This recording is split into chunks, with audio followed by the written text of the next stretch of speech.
speaking of asking for interesting shots, we had Eagle McMahon round 2 on a par 5. I believe it was after his second shot. He is approaching the green, throws a grenade. As you know, Eagles grenades, very high, very powerful, straight down on a cameraman's head. Yeah. This guy ended up having to go to the hospital, get staples because it split his head wide open. Crazy. They had to call an ambulance out to the course. They actually had to suspend play for the chase card and the lead card. And they had a whole 2-minute warning and got them back going. One of the most wild events I've seen take place on this golf course. Literally crazy. And I do think that, okay, this happened now.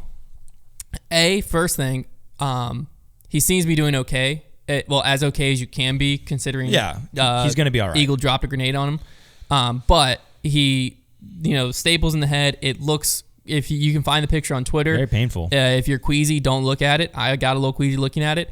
But he's going to be okay. So first thing, that's very important. And they obviously quickly explained that on the broadcast too. But B, I think it does now raise a question of cameraman safety. Mm-hmm. We've talked about because this was the tough part with this one is that was the only spot he could stand as catch cam. Yeah. It wasn't we've talked about camera safety on the debate night and other things of trying to get out of way of interference, but also just so you don't get hit with a disc. And my opinion on it at that point was they should be as far away and as out of play as they can be. Yeah. Well, in this case, he was. Yeah. To film that shot, there was nowhere else he could stand. He was outside the circle, maybe circle's edge-ish, deep, but any farther back, he's in thick woods. Mm-hmm. So he's where he needed to be. So then it just brings up a different question of is this just a freak accident? Which, yes, it was a freak accident, but is this something that needs to be addressed or something that the Pro Tour needs to be concerned about going forward? And if the answer is yes, which I feel like it is, then what do you do? How do you address this? I think the Pro Tours will be addressing this. I think that this is something that, is going to be at their forefront of their mind. I think there's a couple of solutions. Number one, here's the thing. Pros are out there throwing discs very hard, and cameramen are in harm's way all the time. A lot of times it's after the disc has already landed. Sometimes you have scenarios like this where that guy, it's a blind situation. He has no chance to get out of the way. I'm not opposed to some kind of protective equipment, like just a hard hat. I'm not it sounds silly, but I bet he wishes he would have had it, in those situations. But another thing that could have been done is just communication. You're going to see Eagle McMahon lining up that shot. You're going to watch him looking to the skies and holding his disc upside down or whatever. A quick over the radio chatter, hey, Eagle's coming in over the top. But that normally happens. Look alive. Is what's wild to me. So, I've seen that multiple times, mainly with the Jomez crew, so maybe the DGN crew doesn't, but I've seen the guy on the tee, as they line up, be like, hey, it looks like he's going spike hyzer here. That's what I was going to say. see It's definitely the cameraman, maybe he was told that, but in my mind, he was locked in on that gap, waiting for it to come through there. So I think a simple little, hey, he's coming over the top, look alive, just keep an eye out. That would have helped. He would have been able to potentially track that disc. So I think communication, because positioning, like you said, certain holes, it can only get so good. And I think the scenario that this happened is obviously this probably won't happen the rest of the season, but it did happen and it could happen. And it was a serious injury. And had he looked up and that thing hit him in the face or something, it could have been very, very bad. So I think this is definitely a little warning shot to the Pro Tour, and there's going to be some kind of safety initiative.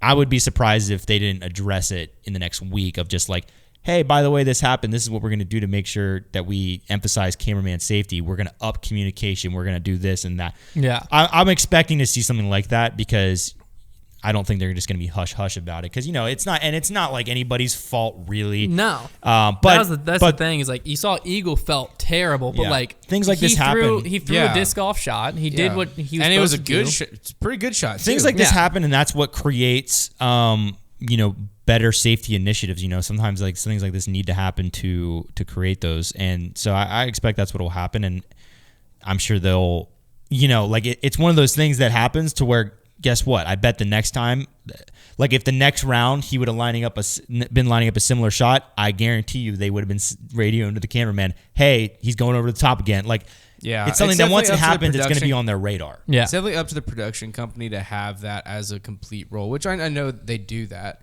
but they just, they just could have been more vigilant about it and been like, he's about to throw a blind shot where we're not going to know where it's going to land, so we need to back up and make sure there's plenty of space for it. Yeah, but I mean, even the fact they had 2 cameramen there, because obviously we saw him get hit in the head. Well, yeah, it wasn't the DGN cameraman that got hit. It was Gatekeeper. I believe it was Gatekeepers cameraman, which also adds another interesting wrench in the whole thing, because like maybe DGN's cameraman did know he was going over the top, and maybe there was radio communication where the Pro Tour is controlling that, and the Pro Tour does have those things in place, but maybe Gatekeeper didn't. Yeah, because I know Jomez does. I've seen that in action. I've seen Jomez radio from the guy behind. More so, yes, safety is a measure of it, but more so of like, hey, he's going up over the top, get your camera in the sky. Yeah. Because that's the only way you're going to capture anything here. So I've seen that in action. I've never followed a Gatekeeper card and paid attention to what's going on there. They might have that in action. And it might have been something that maybe he did radio and the guy didn't hear or something. Who knows? Who knows what happened? So at the end of the day, this situation, I think, was no one's fault at all.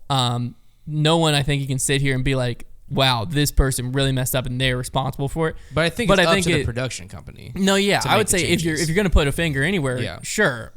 Nothing wrong was done, but that's what needs to happen to change. But the change will come from the production side, and the change will probably come from the Pro Tour saying, hey, if you're going to be out there, we need X, Y, and Z to be taken care of to make sure y'all are safe out there. Yeah. But it is an interesting thing, too, of like, even like liability concerns of if it's not the Pro Tour's crew, it's like someone else's crew operating on a Pro Tour event and stuff. By the Pro Tour, though. Yeah, it's got to fall on them, I would think. It's an interesting one. Again, I don't want to say like it's fortunate because it's very unfortunate, but it could have been worse. Yeah. Oh yeah. At the end of the day, good. it's a fairly cheap I think lesson. It's not good, but it could have been worse. Well, so it's important sometimes to be reminded that like discs can do some serious damage, because like you don't really think about them as how dangerous they can be until somebody gets hit in the head with one. We've both had concussions, and their head gets split open. Like like they're I got 10 stitches. I know you guys have felt some discs that are very stiff in the rim and very sharp, and when Eagle McMahon's throwing them 400 feet in the air and they're coming down hot, like that hurts. That's going to do some damage. Hunter still has a little bit of metal flake rock stuck in his head. He does. No, I do not. But I did have a concussion. My third concussion was via a disc, grip lock straight to the temple. Luckily I've never been hit by much worse than, like I've caught some putts to the face. That's no fun, but I don't know if I've really been hit by anything full power. Well, that's the thing that's wild too, is like you've been hit with a putt. Most people listening have been hit with a putt. That kind of hurts. It kind of stings. So like you can imagine, because I mean we've even seen like Sexton's forehand hit someone, a spectator, before. Oh my gosh, knows Oakley. We've seen Ricky's forehand hit the spotter that one time. I think it was at Waco. Yeah, it was at Waco. Oakley drilled a dude in the chest with his forehand. It was walking down the path. Yeah, that's what I'm saying. Blew him up. There's people that like, it happens, and at some point too, it's like we've done everything to prevent it. It can still happen. Yeah. Like we're still playing a sport. Like golf protects the crap out of people. People still get hit with golf balls. At my local course, some girl got hit walking down like a trail by a disc. Broke her nose. Yeah. So, but the Pro Tour, I think I agree with Trevor. We'll probably see some type of statement, some type of here's an action plan, or like here are the things that we're putting in place, or maybe here are the things that are already in place that we're reminding people of and reinforcing. I would imagine see something like that this week. But prayers with this dude. Hopefully he continues to heal up. He seems to be doing as okay as he can be.